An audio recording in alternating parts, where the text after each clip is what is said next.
nagtayo, sobrang dami ng ibon. Tapos nakita ng kanyang anak at tsaka ng tatay. Sabi ng tatay, ay, nung anak, pa, tara, hulihin na natin yung mga ibon. O sige, bilang ka tatlo ah. Sige, pagbilang ko tatlo, hulihin natin yung mga ibon. Tapos pagbilang nila tatlo, 1, 2, 3. Tapos, nung huli nila yung mga ibon, natakay nila yung kalabaw. Ibig sabihin ng mga kapatid, kahit gaano mong kaliit o gaano man ka-simple tayo, pag tayo nagkakaisa, kahit napakalaking yan problema o ano man, kayang-kaya natin yan, basta't may pagkakaisa, basta't may unity. Ayun ang halaga ng unity sa isang siya. Sino ba? Gusto mag-testimony? Si... Talaga?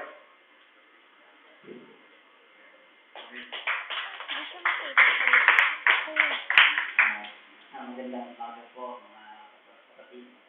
Sa Panginoon, Ulam ate. dahil ko lang patotoo yung mga bagay na tinanggap natin sa mensahe nito ng nakatanggap kami Ay, sus, sa sumarang mensahe pa. nito siguro media ng 2002. Marami pong binago sa mga kaisipan namin na natutunan namin doon sa denomination nung nandun pa kami sa church namin dati. At nagbigay din lang yun sa amin. Marami pong tanong ng mga unang mga pagkakataong yun tungkol sa lalo na nung pag-uusapan ng dahil Trinitarian kami noon. So, isa yun sa nagbigay linaw sa amin ang matanggap namin ng mensahe ito. At una kong pagkaunawa sa gadget, parang oneness din. So, nagpapakita yun na hinihiwalay tayo doon sa pagkaunawa natin sa maraming Diyos hanggang sa nagkaroon na tayo ng right understanding sa gadget. So, at sa yung mga sa water baptism, naalala ko na halos mass baptism yung nangyari sa church namin. Karamihan buong iglesia ay halos sabay-sabay kami nagpa-rebaptize. Parang mga question ko dati na kailangan pang baptisman ulit. Pero nung pinaliwanag, sa Bible din pala may nangyari na nagpa-rebaptize. Nagkaroon ng nabautismo na sila, pero pinakailangan pa rin bautismo ang ulit sa tamang bautismo. Walang iba yun sa pangalan ng ating Panginoong Kristo. At maraming bagay na sa biyaya ng Panginoon, unti-unti namin naunawaan yung mga bagay na mga kapahayagan ng Panginoon.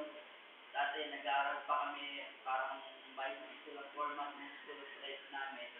Pero sa kauhawan din na makaalam ng mga bagay na malalalim sa Panginoon ay pinagdaloon sa amin. Pamamagitan pala ng mensahe ito na pinagdaloon sa atin. So yun lamang po mga kabataan, kaya nga encouragement lang na magpatuloy tayo sapagkat yung mga nalalaman natin ngayon na kaunti pa lang ay mas malaki pang mga bagay yung malalaman natin kung tayo magpapatuloy pa rin sa gawain at pakikinig sa salita ng ating Panginoon. Yun lang po. Brother Gap, si Sister Marica.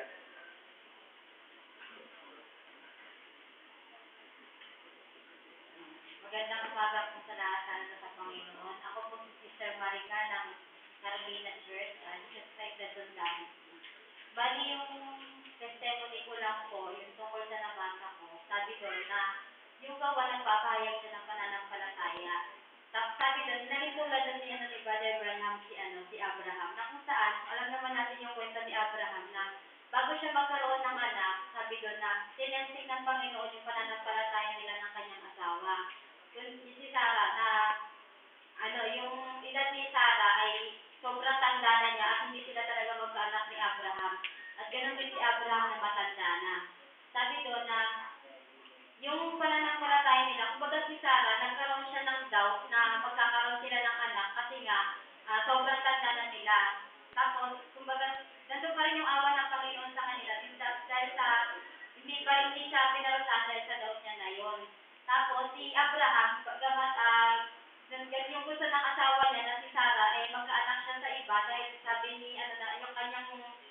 kanyang alipin na si Hagar, nagkaroon sila ng anak ni Abraham, sabi doon, na which is si Ismael, sabi doon na, pero si Abraham, nandun pa rin yung faith na sa Panginoon na sa paglalakbay ng Panginoon, ni Abraham na kahit sobrang tanda na nila, nananampalataya pa rin siya na magkakaroon sila ng sarili nilang anak ni Sarah. Hanggang sa dumating yung panahon na naglakbay yung panahon at hanggang sa dumating na binigyan na ng Panginoon yung talagang anak nila, which is si Isaac. Sabi doon na, doon makikita natin sa isang tunay na Kristiyano na yung buhay niya na yun, yung tunay niyang pananampalataya. Kumbaga, makikita natin sa ginawa niyang yun, doon natin yan yung tunay niyang pananampalataya. Sa isang Kristiyano, doon din yung makikita yung pananampalataya sa mga ginagawa niya. Katulad na lang ng isang bagay na inano ni Brother Branham, yung faith natin sa kagalingan. Inalintulad niya doon halimbawa yung isang taong may sakit. Sabi doon, kung sasabihin mo lang na may nagagaling ka, pero wala kang pananampalataya, hindi nakikita yung sa gawa mo, yung pananampalataya mo, bali wala lang din yun. Sabi doon na, kung yung kasi magkaakibat yung gawa, ay nagpapahayag siya ng pananampalataya. Ipapaano mo na, katulad na lang din yung sa kay Brother Branham, yung nangyari sa buhay niya. Kumbaga, tinesya siya ng Panginoon kung gano'n yung pananampalataya niya. Sabi doon na, di ba na, sa kwento niya doon sa may book 1, na kung saan, binaril siya, at kumbaga nagkaroon siya ng pilit ng kamatayan. Pero, nandun pa rin yung pananampalataya niya, nagagaling siya. Katulad na lang din nung nagkaroon siya ng sakit na sa tiyan niya, na uoperahan na siya. Tapos, kumbaga, sabi doon na, gagaling ako. Sinubukan niya pa rin kumain ng matigas kahit bawal sa kanya. Dahil nandun yung pananampalataya niya, pinakita doon na yung sa ginawa ng yun, nakita yung pananampalataya niya. Ayun lang po. Maraming salamat, Mr. Marigan.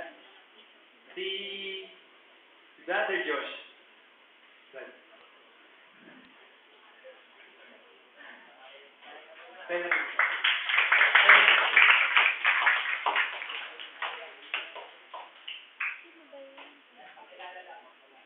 Kahit nakilala natin. Para makilala natin.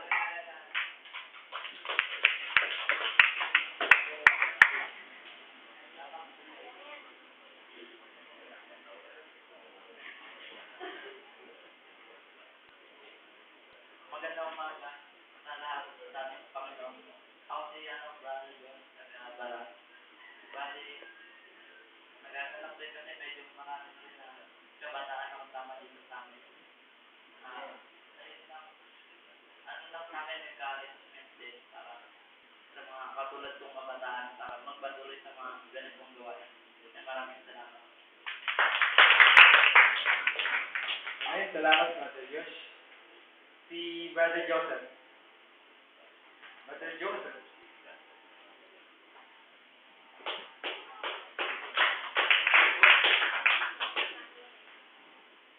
Magandang umaga po sa inyo, lahat sa Panginoon.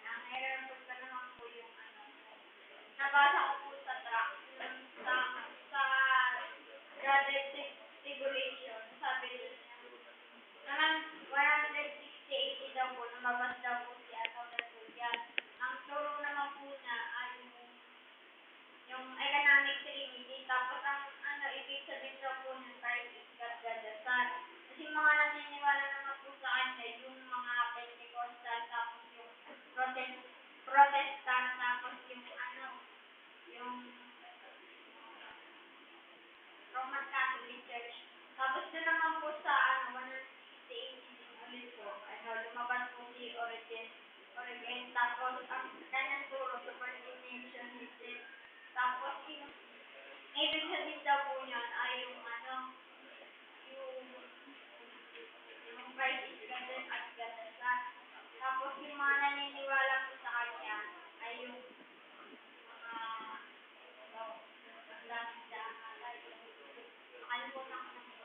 tapos din naman po sa 135